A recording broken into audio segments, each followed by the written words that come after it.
It's the morning DNA. I am Aaron Dicer, the man of a single black shirt. She is Danae Hughes, the woman of a million distractions, and we're here to find out what today, November 7th, 2022, is made of. A coffee. It's made of coffee. It's made of coffee. And foremost, it's made of coffee. That's your voice for when we start doing role playing on servers together. Uh-huh, yeah. One of many. Yes. Go on then. What's the next one?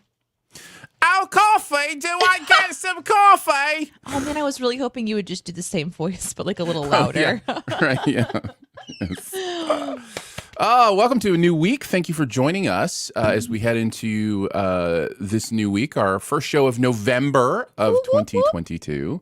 We are glad to see all of you hanging out in the chat.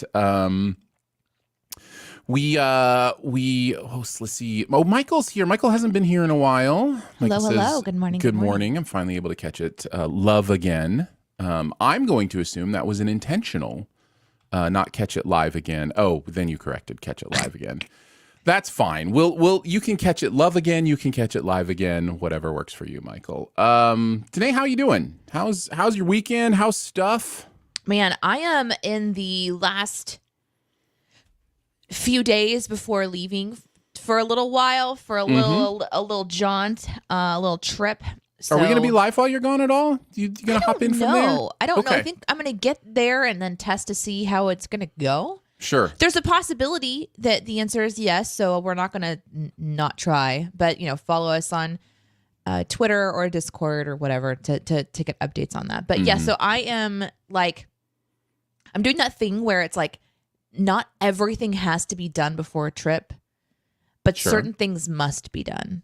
So it's like organizing in the head which one. So I'm starting to put the things that I use every day in specific containers. So it becomes time for packing day. It's like, I know I have to take these.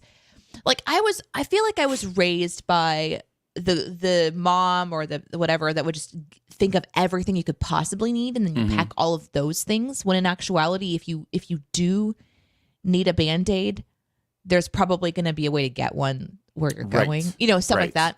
Yeah. So I don't need to take everything with me. I just need to take the essentials and also just think logically through what clothing I need to take and then re-wash. I don't need to take, multiple weeks worth of clothing with me. That's just silly. So that's where I'm at. It's the mad dash to travel. Yeah, and then there's me who's like, do I have my single black shirt? I'm good to go. Yeah. All I really know is that I'm going to be taking clothes that are more winter focused, which is exciting and sad at the same time. Can I tell you something I did that you'd be really proud of me for? So for example, where I am going, there's likely going to be rain and snow, potentially, I don't know, but definitely rain and coldness. So I have this pair of boots that kind of come up around the ankle and cinch tight. We might be doing some hiking. So and it's got the rubber bottom part. So it's good for movement, especially in wet areas. And the last time I wore them was over a year ago. And I went to someone's house that was living on land. And so I was walking around the woods and I wore these and they were completely covered in mud. So I put one in a plastic bag, the other in a plastic bag, and they have sat there in those plastic bags for over a year. So my plan, which I did, was to let them dry so I didn't have to scrape off wet mud. I just waited over a year to do that. But I did do it. It is done, and I am now ready for taking those shoes with me. So I was really proud of myself, quite honestly. I was like, oh my gosh, finally these nasty boots are cleaned and ready to go. Anytime Danae Hughes does any sort of thinking ahead and prep work, we celebrate. We celebrate the Danae for adulting in those ways. Yeah. Anytime the Aaron Dicer does something spontaneous, we celebrate. We celebrate in those ways. Yeah. It is good. It is good to be ready, especially in a situation like this where you won't be able to run home. No. And grab something. That's the part too.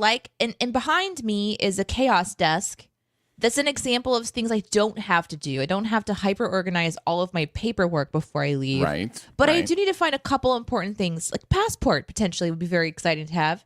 And like, some other things that are important, like my vaccination card, super important to have. But I got into like these side projects. And so, yeah, my one example of doing well is, putting things aside this week to pack and keeping my packing list light. And then some things not to do is decide to pull out every piece of paper from your filing cabinet, update it, shred some. Why not, really? Why not? Yeah. Side quests are very tempting for me. I had a dream last night about a side quest. It was insane. You were in the dream, actually, Aaron. Nice. It was awesome and kind of scary. And it just kept getting like side quest after side quest after side quest. And when I got back to like a safe place, I asked someone for help to find I was so lost. And this person said to me, I think maybe you should work on being less ambitious. And I woke up this morning going, is that true? Are my dreams giving me therapy? What's going on? I often don't remember exact words, but I was so freshly woken up because I woke up 10 minutes ago. I fell back asleep after my alarm. It's a great day. Super good morning, DNA morning. So maybe that's why I remember it. But it was literally like, I think maybe you're too ambitious. The word is ambitious here. Yeah. I would love to have a conversation on ambition. Ambition is a really interesting one for me because it is so nuanced and because it is such a gray moral ethical word. Like ambition can be terrible. Like it can destroy people.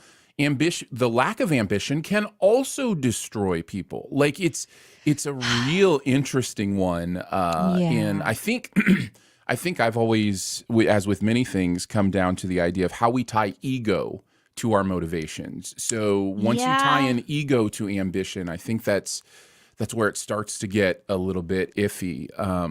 But if it's egoless ambition, that's a little different. Not that any of us can truly be without ego, but it was a true dream of like if you give a mouse a cookie, Danae version, where it starts off with something that makes sense to go investigate, and then at some point you decide this is when I don't need to continue to be curious about what's going on, and I need to turn around and go back to my family, go back to my core. And this dream did not do that, and everything I was seeing was interesting and unique and just rich with texture and like history, and I was exploring the most incredible places, but I got further and further and further away, and there was something to look at everywhere and staircases, and just at some point though, like you need to stop. And so maybe that's an interesting thing for me to be thinking about for the next little few weeks, where I have like a little bit of a break from my norm. I'm getting completely out of my environment, and potentially that's one thing I should kind of meditate on is what is my focus? Like when do I know when I've gone a little too far? I think for me, purpose is the better word than ambition. I think it encompasses the more appropriate, healthy way to see goals and achievements and any of that stuff is the idea of, what is the purpose of what I'm doing? And once you lock in on that, ambition becomes less spiky.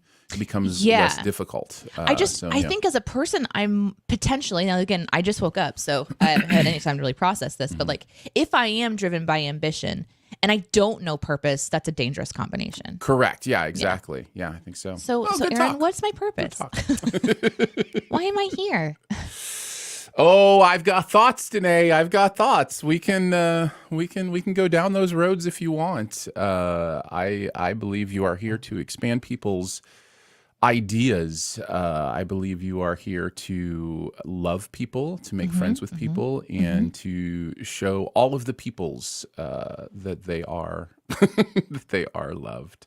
And on the podcast side of things, Danae is now doing the zoom in on her face meme. So there you go. Yeah, I don't think you're wrong about that, but that's still too broad, friend. Okay, your purpose is to have fun this morning talking about things that are on your mind and entertain the people who want to watch us do so. This is good. This is an actual live example of an attractive bunny trail that could have something important at the end of it, and yet there are other things happening. That is true. That is true. Well, you want to shoot a doe? Well, I wanted to know how you were. I just took up like all the time talking about It's okay. how I am. Are you doing well? I'm doing well. We had dogs for this last week. Yeah, you did. That were a journey and an adventure, if you will. They were the best of dogs. They were the worst of dogs. These two puppers were so cute and cuddly and always wanted to be lovey-lovey. They also were, they needed some attention as far as like, let's just say house training, those kind of things. And so it was kind of that back and forth of, that love-hate relationship that you can have with pets sometimes. Yeah. So it's like, it's good to know that they're leaving, but you're also kind of bummed, like, right. oh, is someone telling you stuff? Oh, are they helping you? It was really fine when I had the day to be focused on giving them attention. Like Saturday was great. Like I was able to be with them. They would chill every time they got up. I just let them out and they'd do their thing, come back in. We'd chill together for a little bit longer. Like it was an easy day. Like if every day was like that, it'd be fine, but that's not the life we all live. Like they have to be able to not have constant attention at some point. So yeah. So that's been kind of my last week, is focusing on them and just kind of moving into, fall, winter, I like where I live now in that I only have to do winter for like a month and a half, 2 months, really. Middle of December, it'll start getting really cold and maybe be cold through January. And then February, it'll start warming up again. And it's like, okay, I can deal with this. So, but yeah, the winter is always annoying to me. And it is definitely feeling wintry. It is coming. I had that thing this morning. I had that thing this morning on my run where I run about 3 miles, and I'll run 1.5 miles, one way, and then I'll turn around and come back. So I'm like loving I'm like, I'm running great. Like my first mile was under 12 minutes. I'm like, man, I am killing it this morning. Get to the 1.5 mile mark, turn around and realize, oh, the wind was blowing behind me the whole time. Now it's in my face the entire way back. And I was just like, oh, is this death? I hate life. Why do I have to do this? Did you really not notice that it was windy on the way? Like, I would think that would be pretty obvious. No. It's one of those things. Okay, so now a heavy wind you would notice at your back. Right. But a light to mid wind, you don't really feel it on your back. Okay. It's more like a little tickle that just takes your sweat away, and you don't even realize it. Well, it's more just like a helping hand of a push, just a gentle push to keep you going, and you don't even realize what's going on. At least I don't. And then you turn around, it's just like. So I have so many running questions. into it. Yeah, go for it. What is running? What is this? What is this running that you speak of? What is this thing that you're doing? Yeah. I walk from my bedroom to my office. I was gonna say walking's great, but just like purposeful walking for distance is great. Just walking around your house is okay, but probably not going to do the trick. Okay. So as you know, like I'm watching this show that you had talked about a couple years ago, that the challenge, going back through like all these old. Yeah. It's an awful show. I do not recommend it. It gets better. It does not.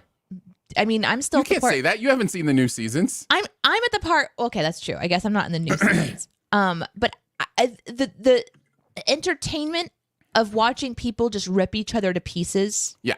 Is really ugly, and I don't. It is, and that goes away. I don't for like the most part. that stuff, and so I'm still in that. So this is why I don't recommend the show. But it's kind of like when I decided to watch all of Grey's Anatomy to get caught up one time. Like it's just now I'm doing it. Yeah. Is it trash? Yeah, kinda. Is some of it interesting? Yeah, kinda. So anyway, I don't remember why I was talking about that now. It was probably Good exercise. morning, everyone. Probably had to do with getting exercise, I imagine. Oh yeah, it was, because sometimes they'll have people that make it to the final who literally are just like models and friends, and then like they don't do anything. They smoke cigarettes. They just like they do what I do, and then all of a sudden they're like, go scale a mountain. Literally go scale a mountain, and I'm thinking like, that's me. I would die out there. Like, so I'm Yeah. about to go like adventure and have my friends are like, let's go hiking. And I'm like, yeah, let's go. And I'm like, oh my God, why am I doing this? But at the same time, sometimes you just got to go out there and live a little bit. So I'm going to go out there and just move my body and see if I fall apart. If I make it back, you'll know about it. And I'm the one that revels in, like, when I got my new personal trainer earlier this year, he's like, okay, we're going to do elliptical today. See if you can keep it above 4.5 for the entire 60 seconds. I was like, okay. And then I kept it above 7.0 for the entire 60 seconds. And he's like, oh, you have cardio.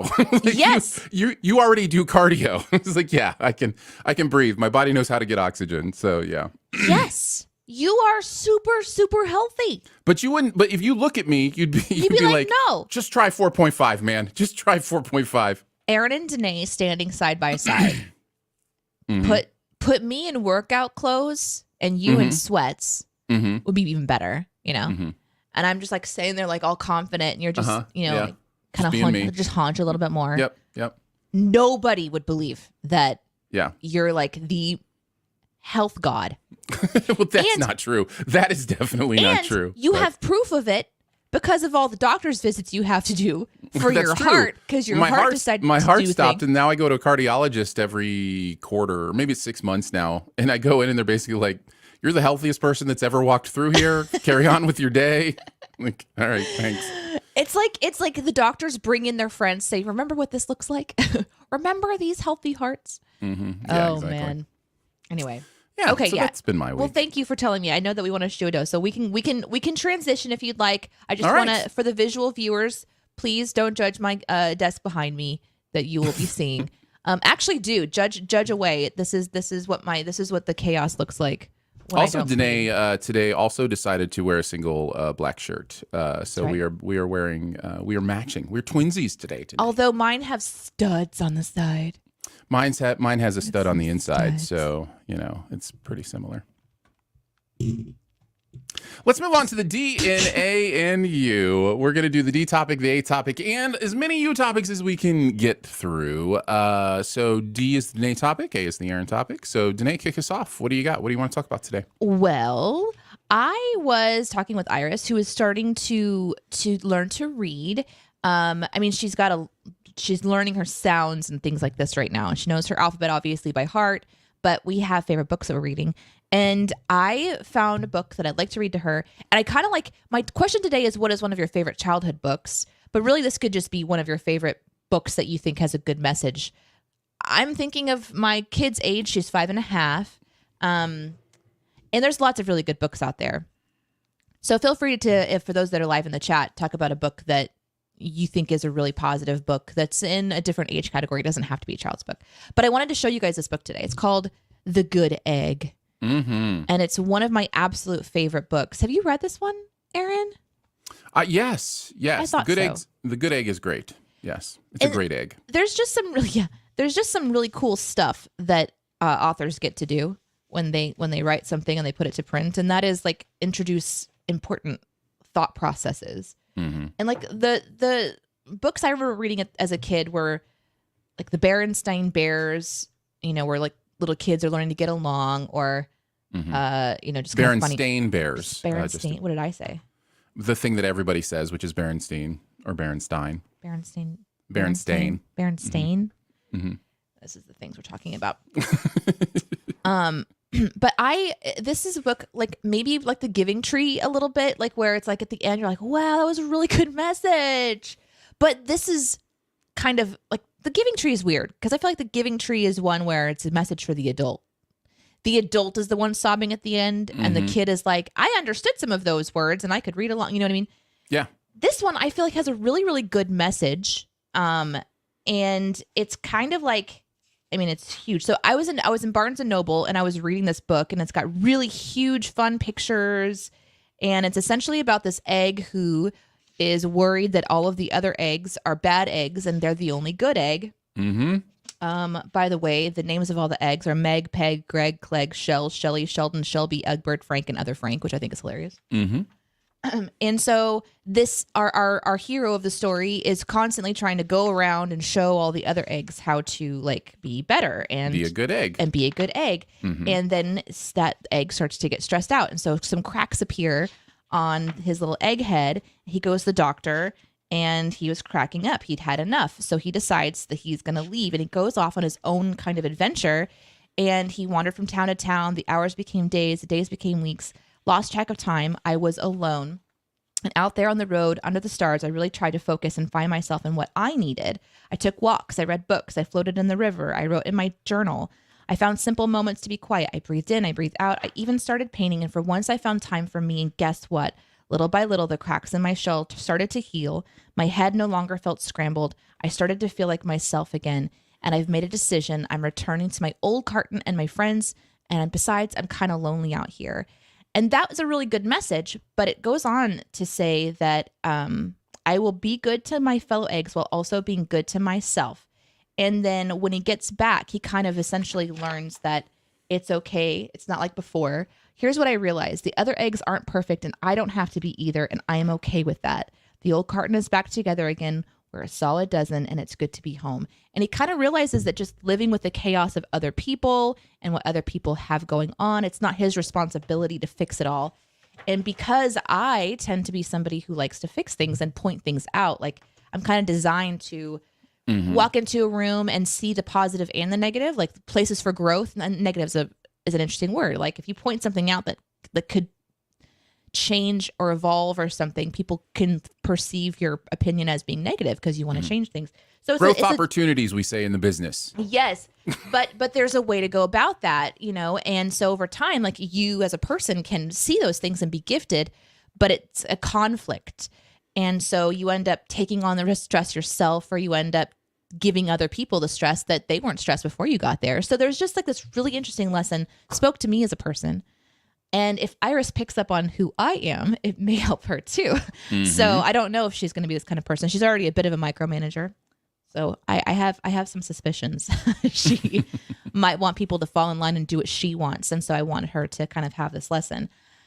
I was in Barnes & Noble. I read this entire book really quickly, obviously, because I mean, I know how to read and the words are big. Great job, Danae. Thank you. Great job. I appreciate that. But I sort of like was stunned by it. A simple message for a kid with really great illustrations. It's written by Jory John and Pete Oswald. And if I can find the illustrator quickly, I will tell you because they deserve some credits too. Maybe they did it all. I don't know. I just think there's a real power in the messages that we give our kids. And in books, it's even more important because you can stop and you can read it slowly and you can absorb things. Whereas on TV, you're pausing it and, you know, it's a little bit more of a mind meld when you're trying to have a lesson during a TV time. And I wanted to share that with you guys. And so that's what I've done. And I'm curious to see what you guys have to say. Yeah. Let's see. Castriff says, my favorite childhood books are a series of unfortunate events. They have no positive messages whatsoever. Congratulations. That's amazing. Congratulations on your priorities. Oh my God, I love it. Steven says, I remember reading The Giver in grade school and really enjoyed it. And then I was happy to find out there were more books in the series. Yeah, those are great. Yeah. Captain Underpants is great. Yeah? Yeah. Oh no, Hey, Pojo. Hi, Pojo. Captain Underpants is one of those books that revels in just kind of the junior high humor of, you know, things that we don't talk about, underpants and those kind of things. But it also is not. There's also like a real optimism to it. I never read them. Yeah. Those are ones I did not read, but I will trust you because I remember others reading them and really liking. I think at the time I worked at a bookstore and they would just fly off the shelves. Kids would come in and they would just snag them up and parents were raving about them. So maybe those are good ones to pick back up. Lolly says, I really like Roald Dahl, and as an adult, those books are problematic. The writer even more so. Well, that wasn't the question, Lolly, but I understand the qualification that you want to put there. I also dig really liked the Roald Dahl books growing up. So, James and the Giant Peach, I think I remember reading, was fun. There's just and The Witches. There's something was one really of my favorite clever books. about the writing and like I having a vivid imagination Yeah. those books were really fun to read into. Yep.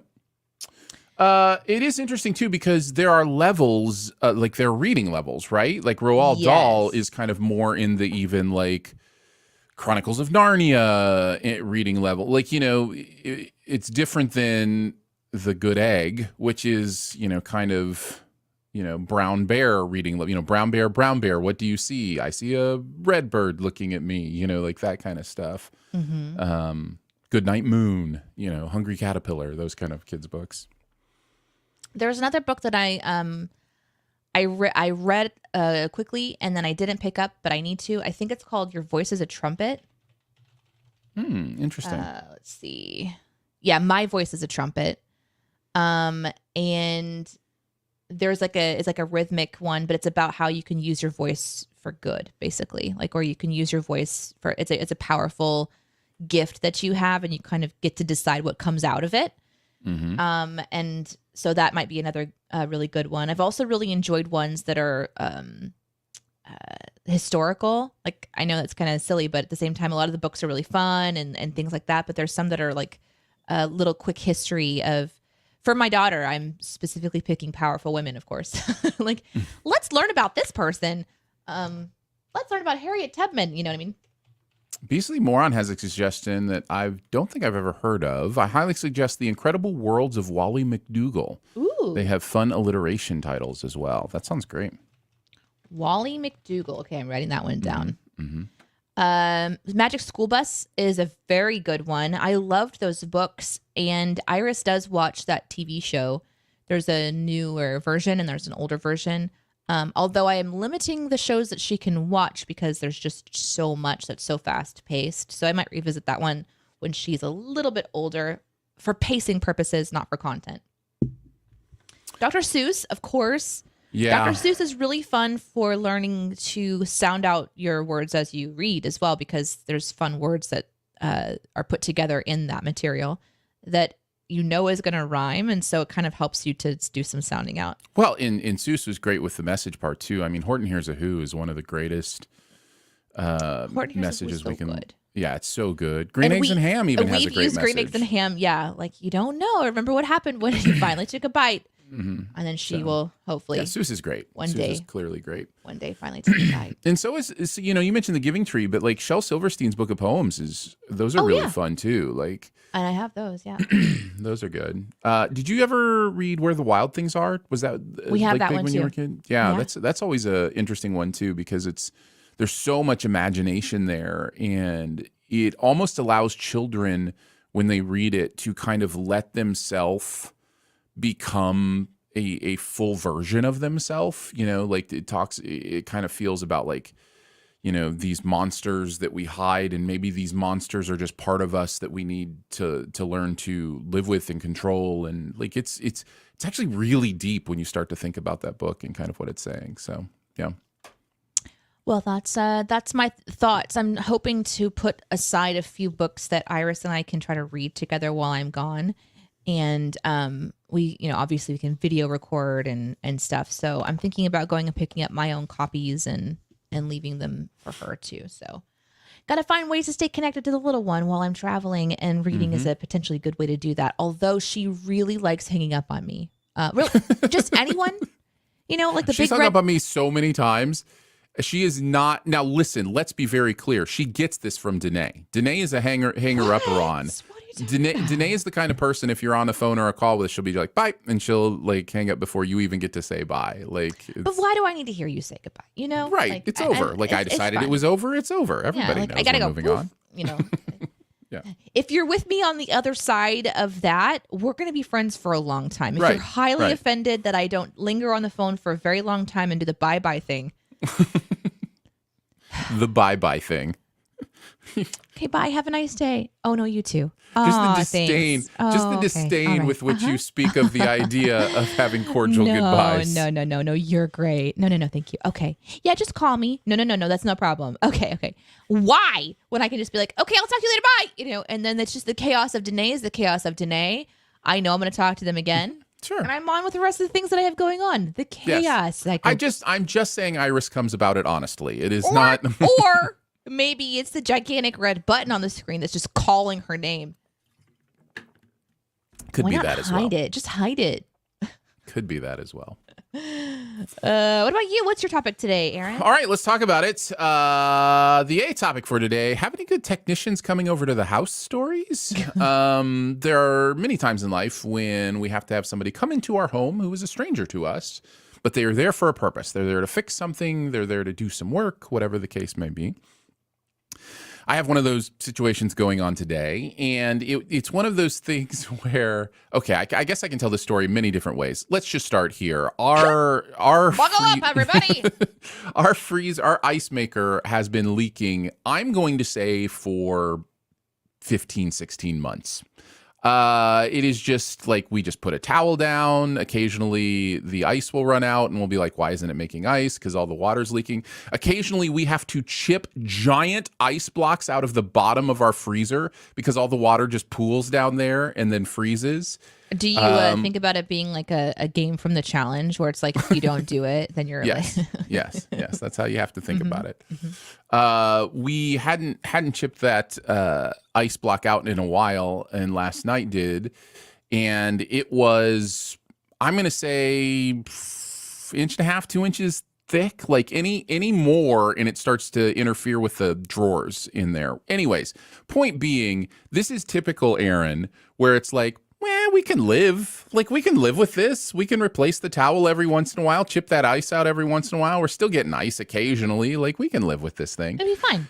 And then eventually you come to a place where you're like, you know what? I don't want to live with this thing. Let's just call somebody and get this done. There's also the part of, so this is another part of these kind of stories in my home is I'm like, yeah, we can live with this. And my wife is like, I don't want to pay somebody to do it because I can look on YouTube and do it myself, right? And she can, by the way. She 100% can. Incredible at that kind of stuff. The difficulty right now is she is working a full-time job and doing full-time school. So she does not have extra time to look up on YouTube how to fix a broken ice maker and do those kind of things.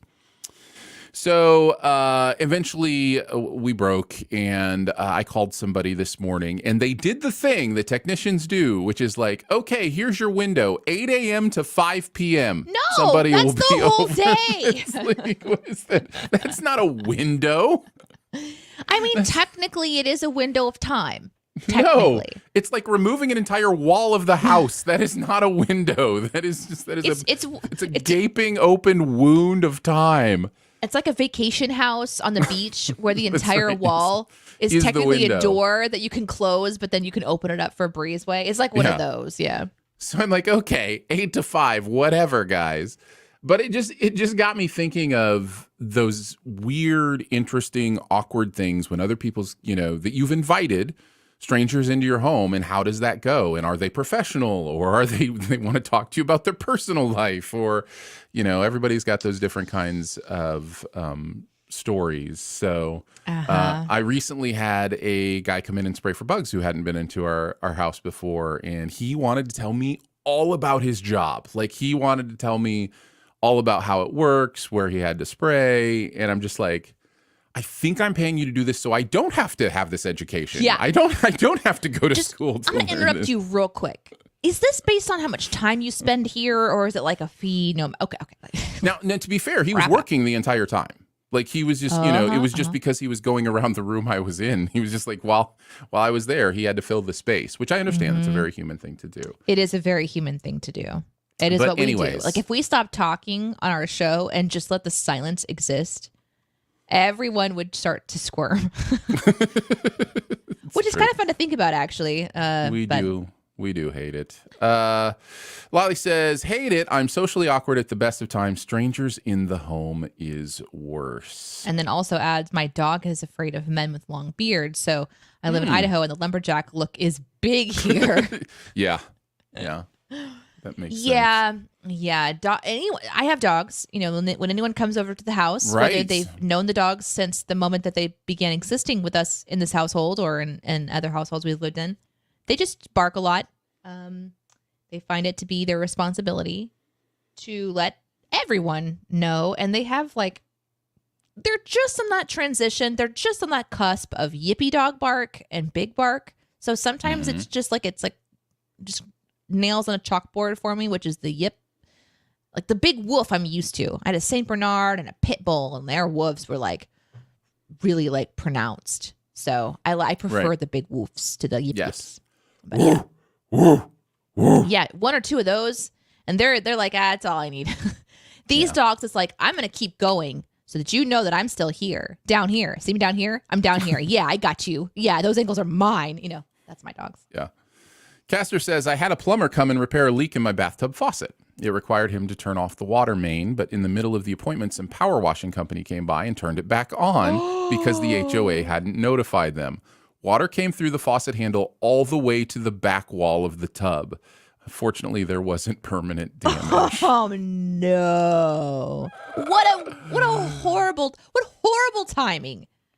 Also, just comical timing. This is, sometimes we'll see this stuff in movies and be like, that'd never happen. It does. This kind of weird stuff happens all the time. Most of those stories come from personal stories. Oh my gosh. That kind of thing.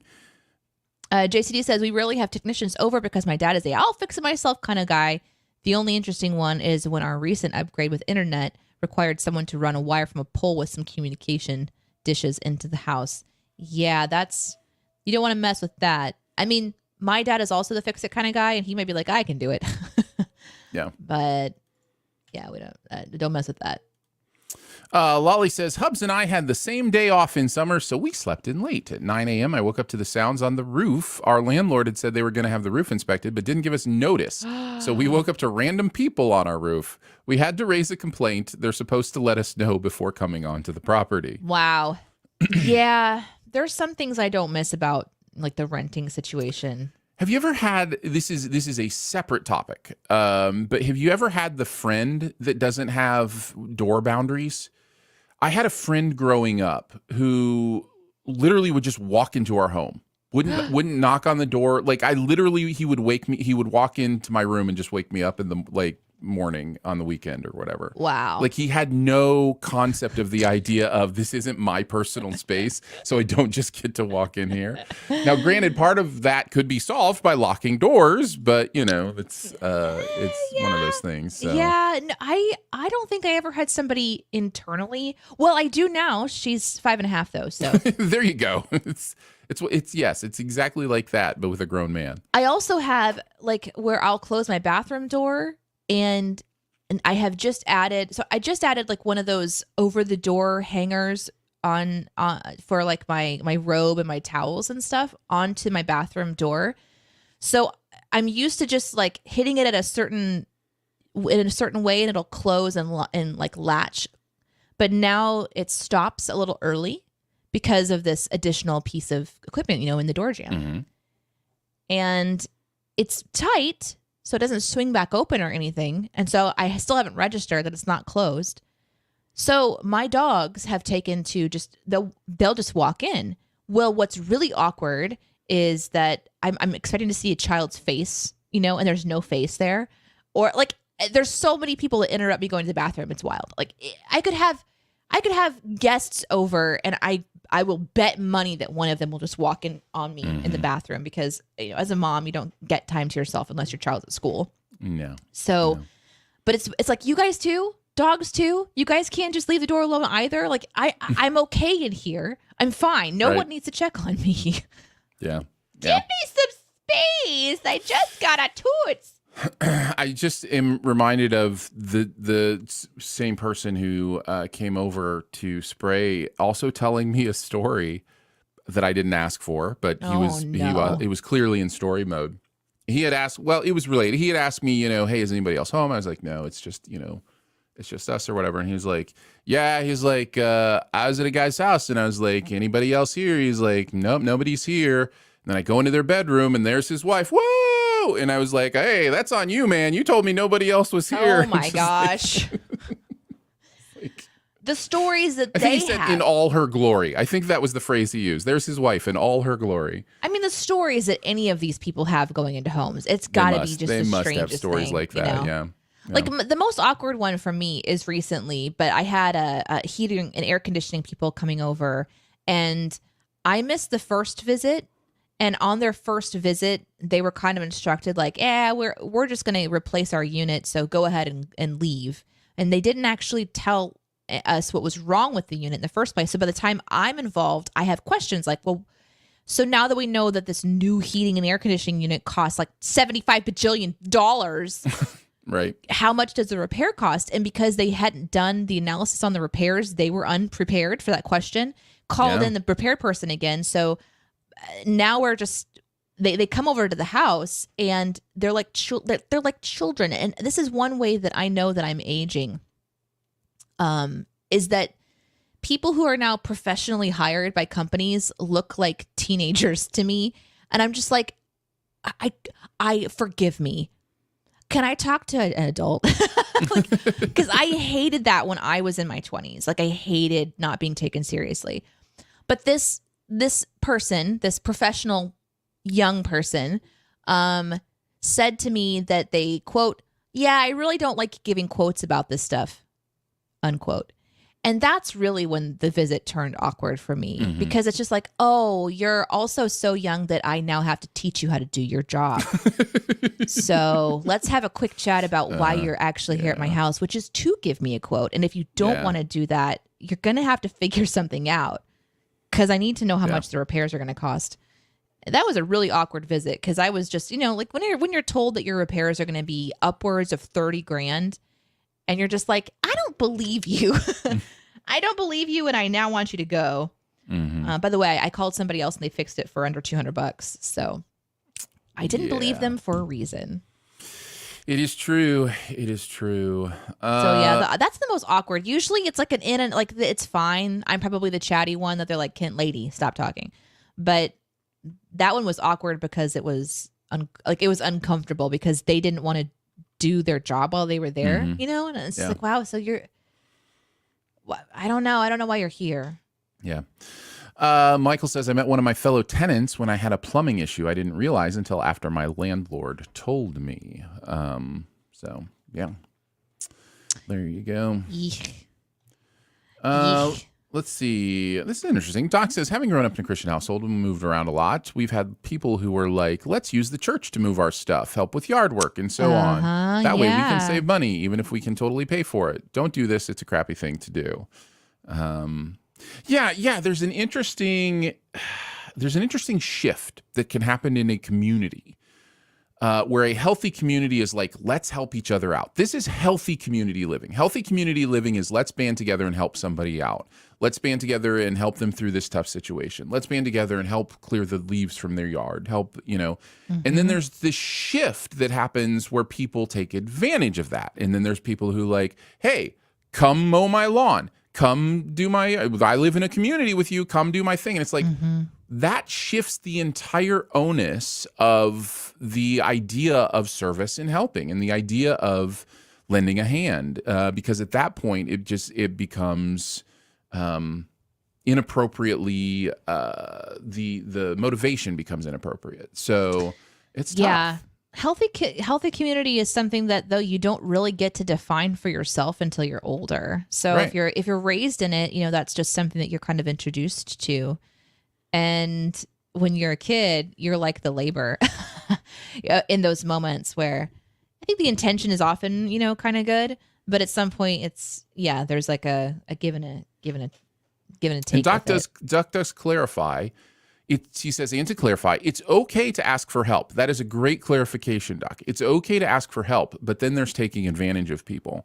Finding that line can be difficult because you are right. It is okay, especially if you live in a healthy community. You should be encouraged to say, here are my needs. Like, there are too many people who live their lives not getting help that people would love to give them because people don't know. Yeah. So yes. Yep. But and that line between where it's taking advantage does get crossed. Yeah. And the burden should definitely be on like the church to kind of have some qualifying questions about that sort of thing. And that's just, not always the case, unfortunately. Yeah. So yeah, I think anytime you go over to someone's house, that there's going to be interesting things, either as a person arriving to assist or the people inviting. I will say also, just so I don't I also realize that when people come over, like work people, I always feel like I'm supposed to help take care of them a bit. I'm like, do you guys have water? Do you have food? Can I get you a drink? So kind of a funny thing where they're like, no, I don't know you. That's probably better than me, I who's don't know like, you. yeah, the furnace is that away. I'll be in my room. Yell if you need something. Yeah, Like, yeah. That's how I do it. I'm just like, Yep. I'm just like, you do your job. That's why I'm paying you. Well, are you ready to go into the you question portion? Let's do it. Yes. All right. Go ahead. We are gonna hit the you questions. So as you might, I guess, surmise from the idea of them being called you questions, they are questions from you. If you put the letter U in front of it, helps us to identify those even quicker. We will get through as many as we can. These can be questions about stuff that you've seen in the news that you want our opinion on, stuff that you maybe are having a debate about with someone else and you want to know what we think. Curious The questions winner's you have- opinion. Oh, wait, sorry. curious questions you have about us as people. Whatever you want to ask us, everything is fair game. You can ask whatever you want. Doesn't mean we'll answer every single question asked of us. But and just to clarify, we're not professional advisors. Correct. Yes. This is just for our entertainment purposes only, as Hopefully they say. it helps. We want it to help. But I remember Nope, watching. for entertainment purposes only, the lawyers That's true. say. That's true. For entertainment purposes only, as long as the solution entertains you purposefully. That's right. I remember watching a movie with my dad. It was Dolly Parton called Straight Talk. And in this movie, Dolly Parton goes to a radio station, and even though she has no experience whatsoever, ends up becoming the doctor on the show that people call in and get advice from. I don't know if this was the origin of my want to do this, but I love talking to people about ways of thinking about things or like new perspectives or something. And yet I never wanted to go to become like a counselor or like, I could probably just get a life coach certification by paying $120 on some website. Yeah. Right. Yeah, exactly. But I don't want to do that. I want to be like someone who actually takes the courses and stuff. But I've always been somebody who's given advice or ideas. And I love it so, so much. Probably because I'm an egotistical maniac. I don't know. Probably because I think my way is right, and everyone should do it my way. I'm not saying you should. I'm just giving an example of an option. I'm just telling you your life would be a lot better if you Just listen to my way of doing things. Do what I say. So I just Let's think talk about ambition again, shall we today? Yeah. I just think it's funny that this is part of our show now, is just like this kind of like moment where we get to sort of share our opinions and stuff, because Sure. it's such a weirdly positive outlet for me. And I feel like Dolly Parton on Straight Talk, which is dangerous because she gives somebody advice and they end up hurting themselves, and then it's a really not a great movie. I haven't watched it since I was a kid though, so I've just heard from other people who've watched it in their adult life. It's like, yeah, it's not that great. Not that great. Danae, pick our first question. Okay, Steven, earlier when we were talking about being on the phone and just hanging up on people, says, so texting Danae is better? And the answer is no. I'm sorry, I'm a complex. Yes, you can text me. I despise texting. Emails are not great either. I prefer phone calls, actually. So social Which has media been great for our friendship, since phone calls are my least favorite form of communication. This is the only time that Aaron and I talk anymore. Is this show. And you know what? It's great.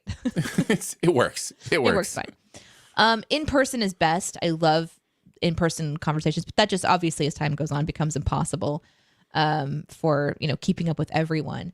So for me, texting is definitely the best option, but speak to text has been a really huge benefit, and especially now that they're adding in punctuation really well. So I have pretty accurate replies that I can get my thoughts out pretty quickly, and I'm not stuck to my phone, just doing the whole thumb dance thing. And really it's just, I have to stop what I'm doing and then reply to it. And as silly as that sounds, this kind of like last few years of my life has been like strapping myself to a rocket ship. I am so constantly, there's something happening all the time. So the disruption of communication, which is important and valuable, I can only do it so much. So it's got to be kind of like important. Like I don't like getting Wordle updates. You know what I mean? Like if you text me something with your Wordle score, I'm just like, cool. And then I have to go back to my thing. I'm not going to be like, oh my God, I know this is super important to you. Congratulations. I just ignore it and move on. But the best way to communicate with me is text. I'm just not a really great texter backer. It is true. I'm sorry. It is true. I'm not. Don't expect a text back from Danae unless you specifically ask for one. Like, because Danae treats it just as information. Okay, I have that information. Yeah. Now I move on with my day. I don't have to text back, okay, or got it, or whatever. No, there's a blue check mark. You know I got it. That's right. You know I saw it. Yeah. Exactly. It's if there's conversations to be like, if someone's just like, hey, just tell me the plans this weekend, I'm not responding to that because I don't know my plans for the next hour. So I will eventually get to that. And if plans for a weekend is important, then maybe I should respond with like, you tell me, and then that's it, So I could definitely get better at this. And I'm hoping that once I kind of, the busyness of the burst of activity and all the things to look at, like talking about the dream earlier about just ambitiousness and trying to figure out what to focus on. I'm still not quite there yet. I'm still trying to figure out, what do I focus on? What am I supposed to pay attention to and let the rest go away? And probably one of them should be my friends who actually are communicating with me. Maybe. They love me. Figure it out. So the good thing is that they love me, and I'm relieved by those who love me despite my idiosyncrasies. Yes. Aren't we all? Aren't we all? I love how Beastly Moron just said more and more. I'm realizing Danae is chaotic neutral. 100%. Yeah, I am chaotic neutral. I think I'm probably chaotic good. I'm good. I think I'm the good Chaotic side. Yeah. Yeah. Chaotic good. I guess it depends on the day. I don't know. All right. What next? Well, that was mine. Do you want to pick one? Oh, sure. I can do that. JCD says, I thought Danae was here to sow chaos. I don't know why that's in the you questions, but it is. I thought it was a fun thing to return to. Yeah. Yeah. That is your purpose. Oh, yes. My purpose is to sow. You're not wrong. Yeah. There has to be that person that just says something, even if it outs them as a bad person. And I hope to be that person that just gets real with you guys, because I always appreciated listening to people who could ask themselves the hard questions like, well, what if I am the bad guy here? Like, what if I am the one that needs to really be called to the carpet? Yeah. Now, getting me to the carpet is a trip, but because all you have are hardwood floors. Right? Question out of curiosity, says JCD, is there, or would you be willing to have, a place for you questions for people who can't make the live show? I thought this was a good question. I'm not sure where we would have people put those other than maybe tweeting them to us. I don't know. What do you think? Well, podcast listeners would be who I would assume you're kind of thinking about, and thank you for doing that. If there was somebody that listens to the show who doesn't get to come on live and has a question, probably email. I would say you can email Danae at studiodna.media. You can email Aaron at studiodna.media. And you can always ask your questions that way. That's the fastest way to get to us if you don't have social media. Mm-hmm. And then I'm sure we could pin it and put it in our show notes. So that would probably be the best way. Absolutely. You want to pick one? Yeah, here's another one from JCD. If you won the Powerball, what would you do? That's over $1 billion now, right? It's over $1 billion, yeah. That's insane. What do you do with $1 billion? Well, that's the question. First, I would wait until I got my actual check. Right. And then, of course, I would start going through my list of people that I feel a sense of responsibility for, whether real or not. And I would begin to just try to make sure that they were cared for, whether that's clearing debt. I think that's the first thing I would start doing, is just clearing people's debt that when you're on planet Earth and you're trying to find your tribe and you link arms with people as time goes on, I want to elevate. I want to bring them up. So and money is just one of those things that is a huge reliever of concerns and pressure. And so I would just try to level that playing field. My parents, I would put money away for them to make sure that not only they have their house paid for, but like, what does the next stage of life look like for you guys? Thinking about their care and what they might need as they aren't able to work anymore and things like that. So I would really start to set up my family, honestly, and that's my entire family. I don't think I would exhaust the money after going through my entire family and making sure that everybody has what they need.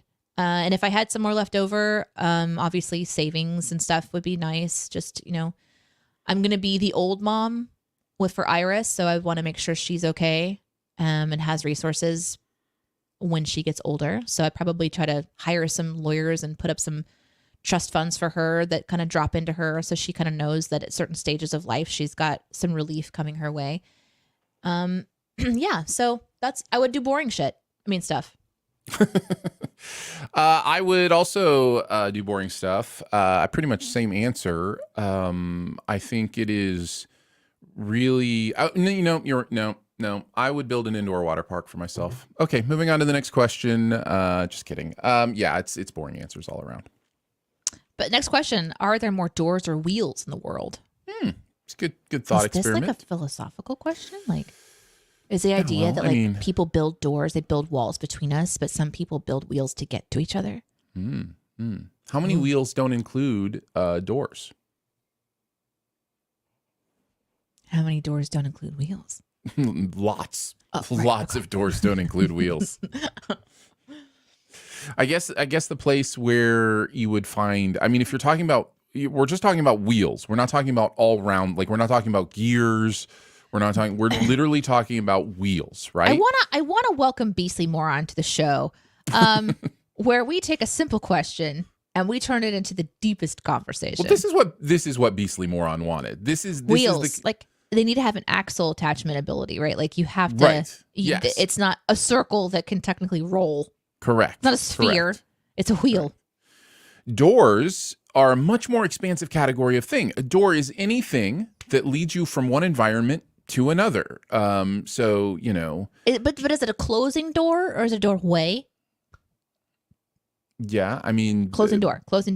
You need the actual door, like a door that closes. Handle, Otherwise, lock. It's just an opening. Yeah. But I was just saying... Some people say like the door is to the right and it's just like an archway. I'm just... My question is, how is it possible that there would be more wheels? I'm racking my brain to figure out where the wheels without doors are that I'm missing. Like a semi truck has, 18 wheels, right? And 2 doors. Yeah, no, three because you have to include the door, for the trailer or whatever. So my question is, does the door to the gas tank count? Because that's like a little door. Does. Okay. Also, are we talking about wheels that are in motion? Or are we talking about wheels that are just created in our warehouses waiting to be put onto vehicles, for example? Those would count as wheels. I think we can count those as wheels. I mean, we both know the answer. Let's say at the same time. 1, 2, 3. It's doors. Yeah, okay. There's way more doors than wheels. Right. I'm trying to consider question. what I'm missing here. But I think the answer has to be doors. So. Here's one from Lolly. When you need to recharge, what is your go-to self-care to refuel and take a break? Good question. This is a really good question. I like getting out of the house.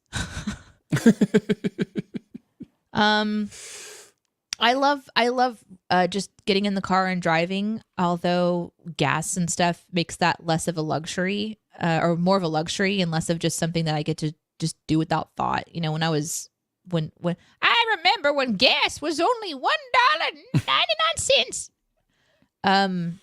But I like when the way that I feel when suddenly I can't sense the presence of people who need me or I'm not tethered to, like when everyone knows I'm off the grid, no one needs me. Everything is taken care of. And it used to be before Iris, it was just like projects and stuff, but now a big one for me is Iris, just being able to kind of like step back and walk into a new environment and not have to have any responsibility. That's when my recharge starts, because then everything I'm engaging with is just like almost figuring out what core DNA is. And that's a really powerful thing. Nature is really big because there's not really a lot of distraction. You really kind of find yourself thinking about the little things and the big things on a planet, like on the planet. And so there's a lot of things to kind of consider just on a nature walk. But I also like going into antique shops and just really thinking about history and what one spoon has been through and how I need to respect that every single thing has a story, which is very overwhelming sometimes, but it, for me, kind of refuels and reminds me like what I'm here for. which is a thing I'm really needing to dig into these days. I think there are two answers to this question for me, and probably for most people. I think there are answers that involve noise and answers that involve the lack of noise. And the noise answer for me is watching a TV show, watching, a reality show I love, or a TV show I love, or a movie I love. Although movie gets a little bit more into work for me for various reasons. But the non-noise answer is mindfulness, and I think it is one of the life skills that we are not taught enough. The idea of mindfulness and the idea of taking time to really be quiet and listen. And if you're a person of faith, you may say pray, you may say, meditate, those kind of things. I think at least weekly. Daily's probably better, but to really find a nice chunk of time to separate yourself from all of the things that are just pounding in on you, and just breathe in and breathe out and just practice mindfulness. There are some great apps for this. If the prayer aspect of things is weird for you or just not, who you are. But mindfulness is a really big one. I just got so stressed because whenever I think like, oh, I'm going to get this relaxing app on my phone, and then I start to get on my relaxing app and then all the notifications and stuff, I'm just like, oh, no, I'm not relaxed anymore. Now I have 100 things to think about. Yeah. Here's one from Angry Ostrich. What are you watching in your free time these days? So for me right now, I'm watching this trashy show called The Challenge. It's a show that originated with like really trashy MTV reality TV where you put people together, you get them drunk, you hope they have sex and fight. Yeah. Right? Yeah, and exactly. That's the model. That was the show when it started. Yep. And then they're like, and then maybe do a few challenges. But let's give them like a challenge. So we're going to tie them together with a bungee rope and a hook on both sides, make them run around this pole, and whoever can get their hook onto the other thing fastest is going to win. And we'll let them win like an MP3 player. Yes. Or something. You've just won this iPod, and you're like, oh my God, an iPod. So it's like early days. It's really weird. And also, they take you to a different country, probably because insurance is easier to get when you're in like completely off of the grid. And so they're doing the most insane things like eating challenges where they're eating things you probably shouldn't eat. Like they're just doing all this stuff to get to the end. They fight. It's just super trashy. But the reason that I'm watching it is because Aaron tells me that, and I'm blaming you, yes. Aaron tells me that it's going to get better. And I don't know when, but I am many, many, many seasons in. So I'm super dedicated. I'm dug in like a tick at this point. You're close. You're close to when they start like not letting them drink as much and but like that kind of thing. For real, there's people that not only is it just like people like getting into fights, but they say the most horrible things about each other.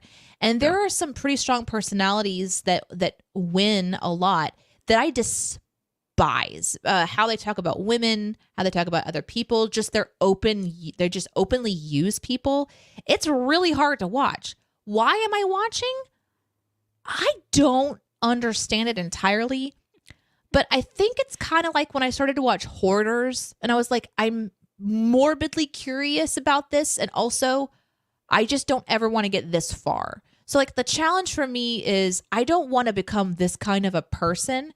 And then also there's these personalities I'm just like, I wonder what they're doing these days. And I wonder what they're up to, because I'm watching them when they're 20, and that's like been 20 some years ago or whatever. So like some of them are still on the challenge, by the way. What are they doing and how is this working? And there's like a girl that shows up really early on, and she had lost some weight and she's just wanted to try the challenge. And now like 5, 6, 7 seasons later, she's actually like trying to win. And it's just like, oh, this is a really interesting thing. And because it's a reality and they're real people, it changes it. It's not like watching all the Simpsons seasons or something. These are like real people. So I will tell you this, if it gives you any hope. My wife was watching an episode of this new season of the challenge that's out, and she turned to me and she said, "This is really healthy, mature stuff." The show has a byline of a couple that were almost married. They're both challenge players, broke up and haven't seen each other in years since the breakup, and now they're on the challenge together again. And the way the show is handling it is really kind of amazing. So I think the show has made a shift to understand its responsibility for the people that are participating. But A not little bit better. early in. Like, and But I'm not in like early in, I'm in yeah. like a season 26 or something. Yeah. Like, and Paramount Plus doesn't have all the seasons, so I know that there's some that I'm missing in between, maybe where someone else owns the right to them, and I don't remember what season it started off with, but they don't care about the people. They care about the drama, and it's really evident that that's the case, and so that's always a little difficult. But that's the one I'm watching, and like for good or for bad, that's the one I'm watching. I'm also watching the season of Ink Masters, also on Paramount Plus, and it is incredible. I highly recommend that one because some of the artists this year are truly magnificent, and some of their challenges that they do are really cool to think about. They did this one challenge where they mixed gunpowder and sand together, and then they ignited it to where the gunpowder burned itself into the actual canvas that they were doing, and they didn't know until the very end, until they literally blew it up, if their art was going to survive. And they had to think about how if they put a concentration of gunpowder in one area, it would make it darker. So it was all about like light and dark, and nobody had ever done it before. So they were just, I mean, obviously very out of their element, but they're used to thinking about their artistry from light and dark perspectives and shadows and, light sources and everything like this. And it's just a really cool season. Very, very clever stuff that they're doing. And I like Ink Master. There's a lot less drama this year too. There's a little bit of drama, but it's mostly focused on the art. And that's what I like about that show. So that's also on Paramount Plus. I am surprised. I'm not surprised because I actually get, again, I did the same thing with the challenge. I binged all those early seasons. And part of the thing the challenge does so well, unfortunately, because so much of those seasons are trash, is it brings people back every season. So it's an ongoing character story, right? Like it's an ongoing, oh, this person is doing this now. Survivor is the better show, hands down. Like the stuff about like Survivor is an incredible show. It's well produced. They've cared about their contestants from the beginning. It's smart about how it handles big topics, and it's really engaging. That is also on Paramount Plus. All the seasons are there. That is also a fun binge watch if you've never been into Survivor, to go back to the beginning and watch a lot of those old seasons.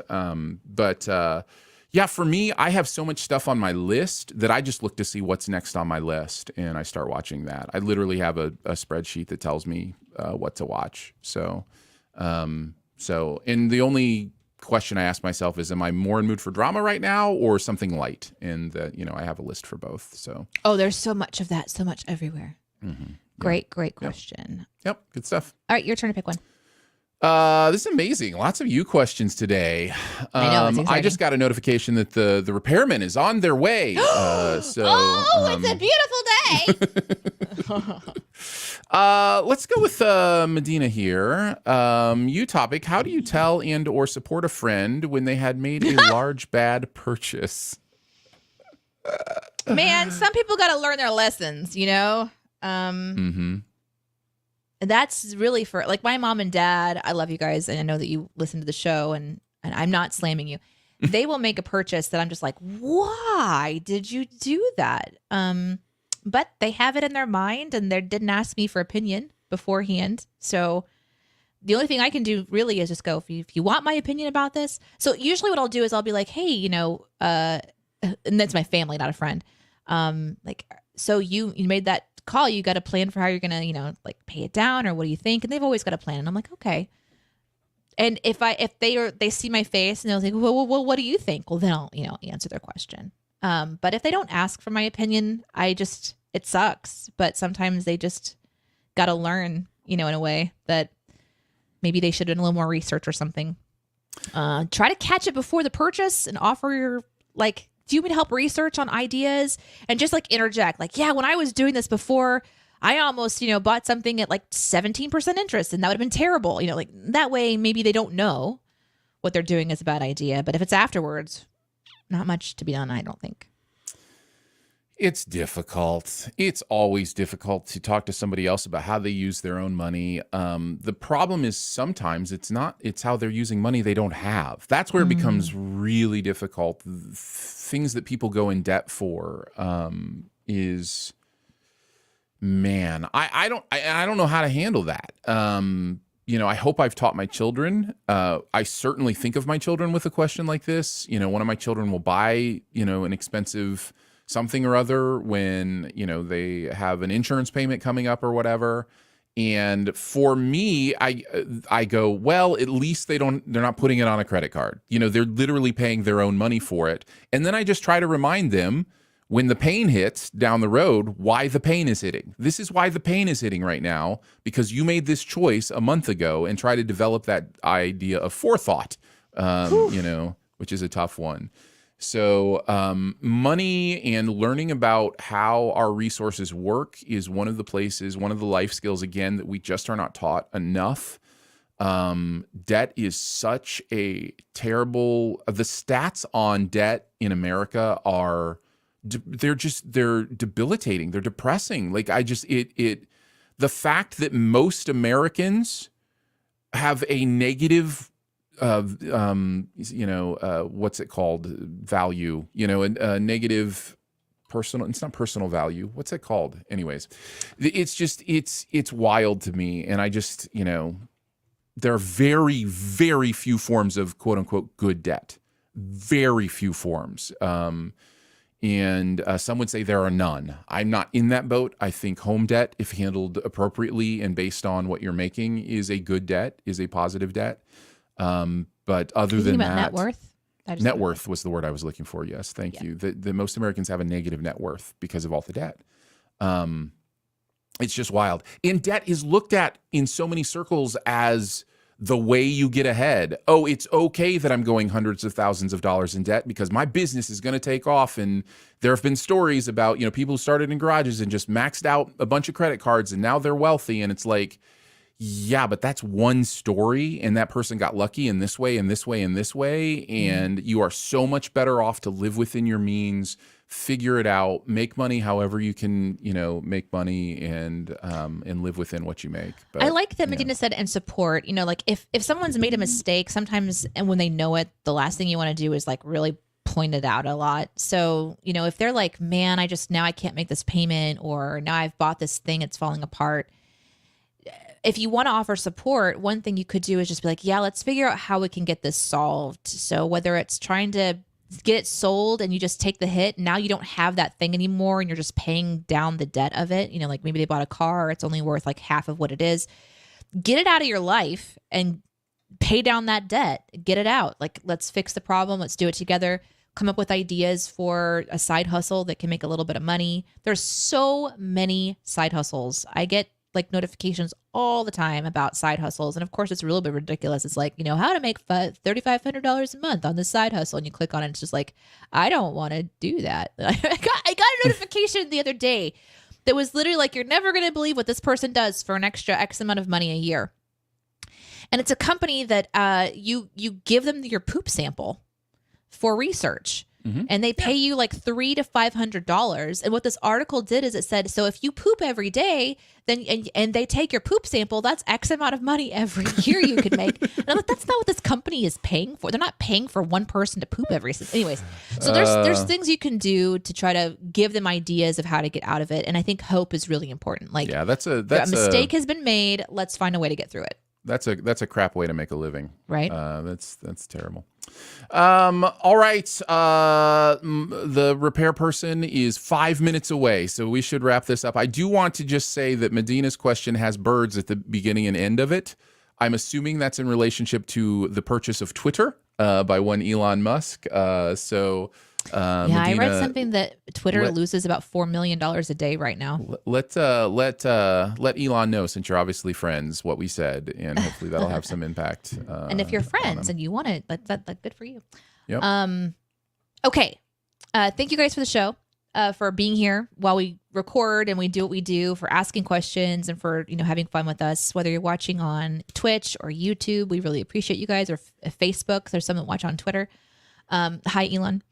For those that are hanging out on my Twitch channel, I'm going to go send you guys over to Venus World today. Please watch the commercial. There's like a little commercial that airs.